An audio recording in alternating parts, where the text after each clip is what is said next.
극우 세력과 친일파가 동거하는 위험한 나라. 임제의 칼럼.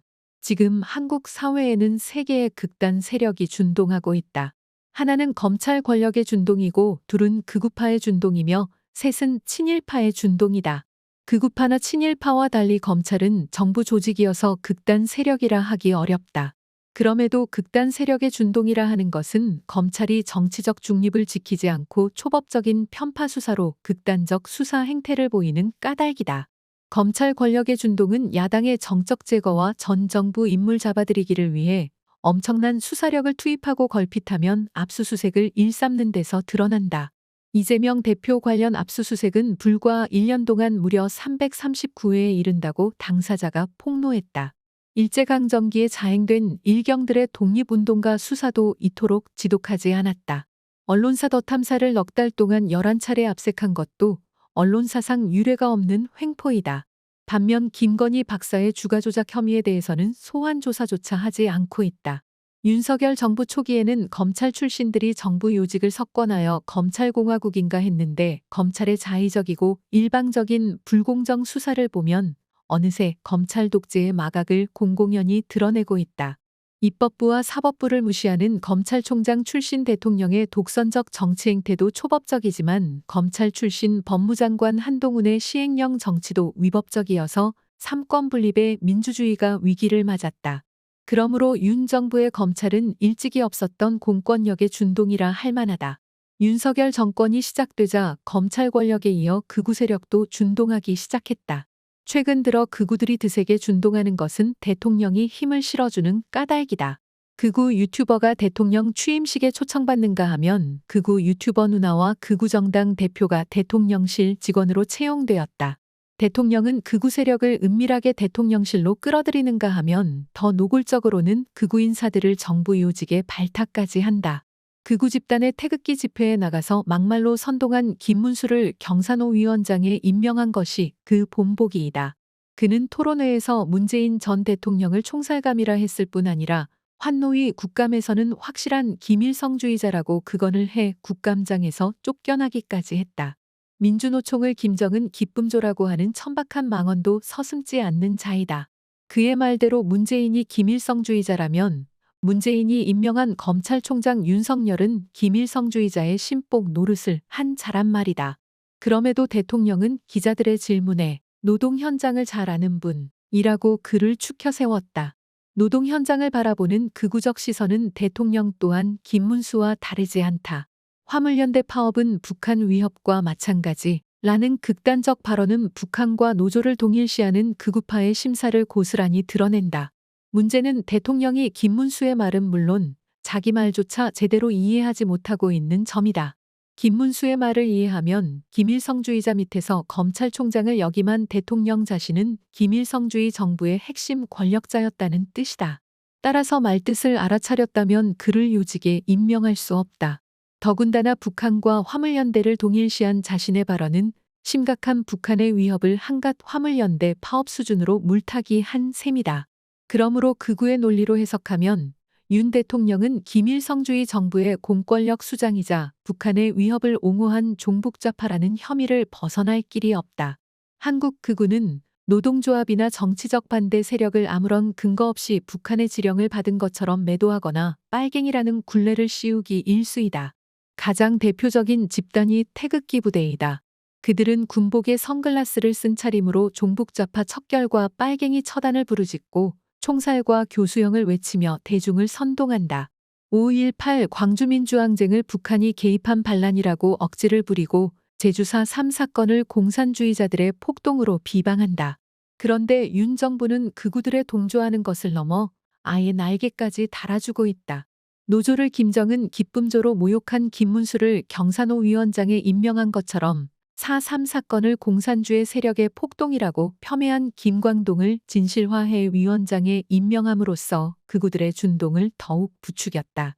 대통령 스스로 제주 4.3 추모식에 참석하겠다고 약속했지만 야구장이나 서문시장에는 가도 4.3 추모식에는 엉뚱한 핑계를 대며 가지 않았다. 대통령의 이런 인사 행태나 약속 파기를 볼 때 5.18과 4.3을 극우의 시선으로 빗둘게 인식하는 것이 분명하다.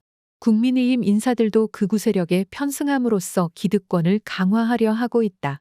극우주의자 가운데 가장 날뛰는 자가 정광훈 목사인데 국민의힘 당대표는 물론 최고위원도 정광훈을 우러러 칭송한다. 김기현 대표는 일찍이 정광훈을 이사야 같은 선지자라고 축켜 세웠고 김재원 최고위원은 대통령의 5.18 공약을 부정한 정광훈의 주장에 맞장구 친 것은 물론 정광훈을 우파의 천하통일꾼으로 우상화해서 거듭 무리를 빚었다.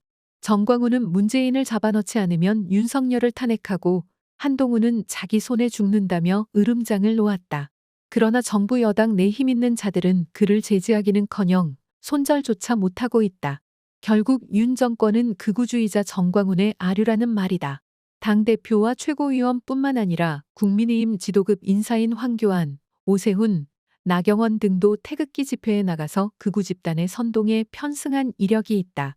그러므로 정부 여당의 극우 성향은 몇몇 사람의 예우의 현상이 아니라 집단적 경향성을 띠고 있어서 더욱 우려되는 상황이다. 더 문제인 사실은 한국의 극우들이 국가와 민족을 우선하는 우익적 가치와 반대되는 활동을 한다는 점이다. 국익에 과도하게 집착하는 극우들은 국수주의 경향성을 띠기 마련인데 한국의 극우들은 거꾸로 일본의 이익을 대변하거나 일본 국익에 이바지하는 친일 외교를 하는 까닭이다. 윤 정부의 친일 외교로 한국인들은 굴욕감으로 참담해하는 반면 일본인들은 승리감에 도취되어 있는 상황이다. 한일 양국의 여론이 반대 방향으로 요동친 것이 구체적 증거이다. 한일 정상회담 이후 기시다 총리의 지지율은 가파르게 올라 40%에 이르고 윤 대통령의 지지율은 30%까지 하락했다. 정상회담에 대한 평가도 일본인은 긍정이 65%인 반면 한국인은 부정이 56%로 상반된 결과를 낳았다. 한마디로 일본의 이익에 부합하는 반민족적 친일 외교를 한 까닭이다. 그럼에도 정부 여당은 성공적인 국익 외교라고 우기는 걸 보면 권력 중독 현상에 빠진 것이 틀림없다. 게다가 일본 언론은 기시다가 독도 영유권을 거론했다고 보도하고 그것을 입증하듯 일본 초등교과서 또한 독도를 일본 고유 영토로 서술했다. 일본이 독도를 자국 영토라고 하는 순간 일본은 우리의 적이다. 자국 영토를 침탈하려는 국가야말로 가장 확실한 적국이기 때문이다. 따라서 대통령은 기시다가 독도를 언급하는 순간 자리를 박차고 일어나야 한다. 그런데도 적국과 군사동맹까지 운운하고 있으니 제 정신인가. 정상적 우익정부라면 외교부의 항의를 전달하는 자리에서 독도를 자국 영토라고 맞대응한 일본 총괄공사를 즉각 추방해야 마땅하다. 그런데 대일 외교를 보면 전혀 우익 정부답지 않다. 초등학생들에게 우리 영토를 자국 영토라고 가르치는 일본을 어떻게 우리와 보편적 가치를 공유하고 협력하는 파트너라고 할 수 있는지 반문하지 않을 수 없다. 보수우파든 진보좌파든 자국 영토를 수호하는 것은 군통수권자로서 대통령이 지켜야 할 최소한의 의무이다. 그럼에도 윤 정부는 보수우파의 핵심 가치조차 무시할 뿐 아니라 도리어 일본 극우들의 주장에 부안회동하고 있다. 그러므로 윤 정부는 매판적 친일 정권으로 규정되어 마땅하다. 친일 성향의 윤 정부가 들어서자 친일파들 또한 기다렸다는 듯이 일본 극우 뺨치는 준동을 하고 있다. 엄마부대 주옥수는 독일 베를린까지 날아가 평화의 소녀상 철거 시위를 벌인 탓에 독일인들의 분노를 자아냈다. 윤 대통령 지지자 이장호 목사는 다른 날도 아닌 3.1 절에 보란 듯이 일장기를 개항한 것도 모자라 다시 일장기를 들고 소녀상 앞에서 친일 시위를 이어가는 뻔뻔함을 보였다. 강제징용 3자 변제안이 발표되자 김영환 지사는 대통령의 통 큰 결단을 환영하며 기꺼이 친일파가 되겠다. 고 버젓이 친일파를 자처했다. 대통령의 3자 변제안이 사실상 친일 행위라는 것을 공식적으로 인정한 셈이다. 보수 우익들의 친일 행각은 식민지배가 합법이라고 우기는 일본 극우와 사실상 한 통속이다.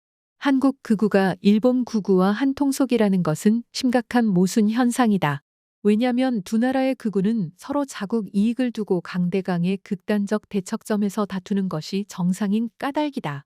그럼에도 윤 정부나 극우들은 일본 극우에 맞서서 국가 이익과 민족 가치를 적극 추구하기는커녕 오히려 일본에 대한 잦은 굴복으로 국가 주권을 모독하고 민족 자존감을 크게 훼손했다. 그러므로 윤 정부는 진정한 보수우익이 아니라 보수우익의 탈을 쓴 매판 정권이라 하지 않을 수 없다. 그러므로 일제 식민주의에 종속되어 있는 친일 정권을 보수우익이라 하는 것은 자가당착이다. 말로만 국익을 읊조릴 뿐 애국 보수 정권으로서 우익적 가치를 챙기는 면모는 전혀 찾아볼 수 없기 때문이다. 매판 권력이 장악한 친일 정권은 보수의 핵심 가치를 저버린 허수아비 정부이다. 따라서 허점을 감추고 기득권을 누리기 위해 극우파에 편승할 수밖에 없다. 그 결과 극우파와 친일파가 동거하는 해괴한 매판 정권이 만들어진 것이다. 윤 정부가 부추기는 극우와 친일 세력은 남북 화해와 교류 협력을 단절하여 분단 체제를 고착화시키는 한편 남북 사이에 군사적 대치를 고조시키는 위기 상황을 조성하였다. 윤 정부 들어서 북한의 미사일 도발과 남한의 한미군 사훈련은 특별한 사건이 아니라 일상처럼 계속되고 있다. 전쟁 연습의 일상화 못지않게 위험한 것이 극우와 친일의 일상화이다. 유럽의회 의장 마르틴 슐츠는 극우의 진정한 위험성은 사회적으로 허용되지 않던 금기의 한계가 조금씩 허물어져서 자연스레 받아들여지는 것이라고 했다. 따라서 극우파와 친일파의 준동이 민감하게 인식되지 않고 점차 둔감해지면서 일상화되는 현상은 참으로 위험한 일이다. 그러므로 극우파와 친일파의 준동을 예민하게 주목하고 감시해야 한다. 한미 정상회교를 앞두고 친미가 아니라 아예 숙미로 갈 조짐마저 보인다. 미국의 불법 도청으로 대통령실이 털렸는데도 정작 당사자는 미국 옹호에 골몰하기 때문이다. 도청에 항의는커녕 협의하겠다는 대통령실의 숙미적 태도는 국익보다 사익을 챙기는 매판 권력의 한계를 숨김없이 드러냈다.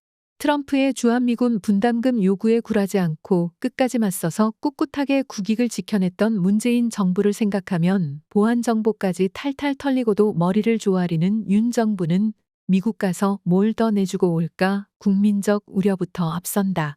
친일 매판 정권은 곧 숙미 매판 정권이다.